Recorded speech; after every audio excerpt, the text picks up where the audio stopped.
कशिश मिश्रा जी, पुणे से। ये दिवस वाले से। भारत जी, आलस और मोबाइल के अधिक प्रयोग पर जीत कैसे पाया जाए? अब ये तो बढ़ गया। हाँ, इसमें तो अपने को देखो अभ्यास इसमें भी नींद, भोजन, बोलना और भोग, इनको आप जितना चाहो बढ़ा सकते हो, जितना चाहो घटा सकते हो। भोजन को थोड़ा थोड़ा कम करते जाओ तो जो आदमी 35 रोटी खा सकता था वो 1.5 रोटी पे जीवन व्यतीत कर रहा है और स्वस्थ है। 35 जब साधना में तो 1.5 रोटी पे अब जीवित है और 35 रोटी पाने वाला भोजन कम किया गया। जो 7 घंटे 8 घंटे सो सकता है और 3 घंटे में अपने आप को 24 घंटे में 3 घंटे सोकर पूरा काम चला लेता है।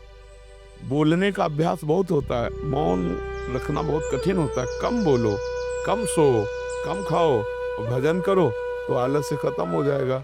और जब भजन में रुचि होगी तो मोबाइल में क्या देखे, सब झूठी बातें हैं।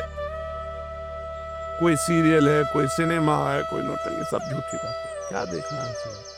केवल समय नष्ट करना। और इतना सामग्री मोबाइल में है कि अगर 24 घंटा लगे रहो तो लगे रहो।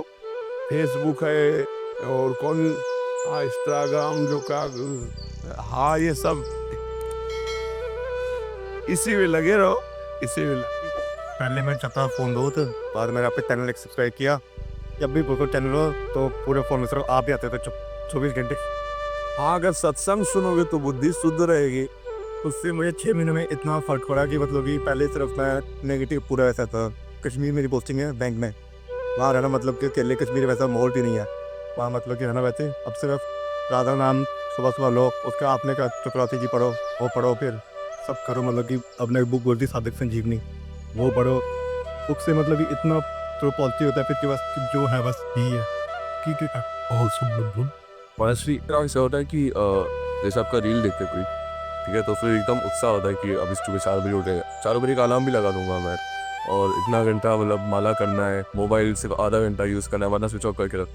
और 4 बजे का अलार्म 5 बजे, 6 बजे, 7 बजे। हमने जीवन में कभी अलार्म नहीं लगाया। 1 बजे जगते, मतलब 1 बजे जगते नहीं, 1 बजे तुम शौचालय में जाते और 11 बजे जग जाए, को 12 बजे जग जाए, को 11:30 बजे जग जाए। कैसे उठा जाता है? ऐसे थोड़ी उठा जाता है कि रजाई से झाँक लिया, घड़ी देख लिया। पहला काम रजाई फेंको, पहला काम रजाई को फेंको और उठ के बैठ जाओ। और अगर झपकी आने लगे तो उतर के खड़े हो जाओ, टहलो, पानी पियो, शौच स्नान करो, फिर अपने साधन में लग जाओ। अलार्म थोड़ी उठाता है। अब और हम कह रहे हैं कि आप संकल्प करके लेटो कि मैं 3:30 बजे उठूं, तो आप देखोगे आपकी आंख खुलेगी और घड़ी में देखोगे 3:30 बजे। वो परमात्मा आपके संकल्प की पूर्ति कर। कभी घड़ी और अलार्म में सोचो, अपने समय से उठ जाओ। अभ्यास से ऐसा हो जाता है। तो इसके लिए थोड़ा मेहनत करनी पड़ेगी कि अब जैसे अलार्म बजा सुना तो तुरंत उठ जाओ, एकदम उठ जाओ, बिल्कुल आलस्य मत करो। ऐसा करो, पहले बिस्तर से हटो, रजाई फेंक दिया, बाहर हो गए और फिर एकदम मुंह आदि धो करके फिर नाम जप करने लगो, जो अपनी दिनचर्या में लग जाओ। 4 बजे तो बहुत कम है, 4 बजे तो यहाँ सत्संग शुरू होता है। लोग रोड में रात्रि में कैसे खड़े रहते हैं, तो पूरी रात भर लोग खड़े रहते हैं। तो हमें लगता है अगर हम अभ्यास करें तो हो सकता है, ठीक है। और मोबाइल का हम ये नहीं कह रहे कि आप बिल्कुल घंटा आध घंटा नियम रखें, हर समय मोबाइल में चिपना। आजकल तो ऐसे लोग कि गाड़ी भी चला रहे हैं तो मोबाइल का प्रयोग कर रहे, मरोगे और मारोगे। गाड़ी चलाते समय मोबाइल का बिल्कुल प्रयोग नहीं करना चाहिए। ऐसे में लगे तो कहाँ 1 सेकेंड में सामने वाला तुम्हें ठोक देगा या तुम सामने वाले को ठोक दोगे।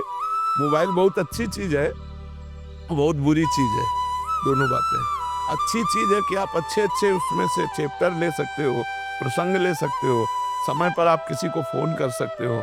बचाव पक्ष में बहुत है और फंसाव पक्ष में भी बहुत है। तो इसलिए विवेक का प्रयोग करो, अच्छा ग्रहण करो, बुरा का त्याग कर दो। अभ्यास युक्त रहो जिससे आपकी नींद आदि नियत समय पर हो जाए। कै बजे सोते हो? जब आप उठते हैं, तब। वैसे तो भले आदमी 5-6 बजे भी उठ जाते हैं, कोई तो 11-11 बजे तक सोते हैं। तो कोई 2:30 बजे उठने वाले भी बड़े हैं, दोपहर को कभी नहा धो के खा के फिर सो जाए। महाराज जी, बट यहाँ पे आके नींद नहीं आई। यहाँ पे 3 से नींद आई नहीं बिल्कुल भी। अरे दिव्य धाम है भगवान का यार। जिनकी दिनचर्या कुछ जाती है प्रभु, जैसे दिनचर्या ऐसी रहती है कि हम पशु चिकित्सक हैं तो हमें लेट हो जाता है, 9 बज जाता है कभी कभी फील्ड में, तो हमें सोने में 10-11 बज जाते हैं, सुबह इसलिए विलम्ब हो जाता है। तो 11 बजे सो जाओ, 12, 1, 2, 3, 4, 5, 6 घंटा केवल नींद पर्याप्त है साधक के लिए। तो अगर आप 5 बजे उठ जाओ तो दिनचर्या चल पड़े। बहुत सुंदर दिनचर्या। अभी देखो 7:15 बजे हैं, अभी लग रहा है कि सूर्योदय होने वाला है। नहीं, अब लग रहा है कि सूर्योदय होने वाला है। हमें लगता है अगर 5 बजे भी उठ जाओ तो पर्याप्त है। 6 घंटा सोना चाहिए गृहस्थ आदमी को। साधु महात्माओं को 3 घंटा 4 घंटा जितने में निपटा ले। फोन आने लगता है इमरजेंसी केस का, हम लोग तो ऐसे उठ जाते हैं 5 बजे। पशु परेशान जो रहते हैं उनके पास बिल्कुल बिल्कुल नाम जप करते हुए और आपसे पशु सेवा में जाओ, बहुत बढ़िया है। एक हमारा प्रश्न है जी। कि कभी कभी हमें कुछ ऐसे पशुओं का इलाज करना पड़ता है जिनका पशुपालक बस मांग रक्षा है उनके लिए करते हैं, तो क्या उनकी हमें इलाज करने में कभी कभी लगता है हम अप्रत्यक्ष रूप से पाप के भागीदार तो नहीं हो रहे हैं? लेकिन आप तो उसके रोग निवारण के लिए जो गए हैं, वो हत्या के लिए पाल रहे हैं, स्वस्थ करके उसका मांस खाना चाहते हैं। लेकिन आपका उद्देश्य ऐसा नहीं है। आपका उद्देश्य केवल पशु को स्वस्थ करने का है। आपको आगे की बात नहीं सोचनी है। आपके पास फोन मन में बड़ा व्यथित होते हैं कि हम इसको यहाँ बचा रहे हैं लेकिन आगे चल के इसको और हाँ, पर आगे की बात ना सोचो। वर्तमान के प्राप्त सेवा को आप केवल उस समय देखो कि इस समय इस पशु को मुझे बचाना है, मेरा कर्तव्य है इसे दुख रहित करना। आगे भगवान जाने। कहीं भी फोन आवे तो आप पहले उस पशु में भगवान देखिए और उस पशु को स्वस्थ करने की भावना कीजिए।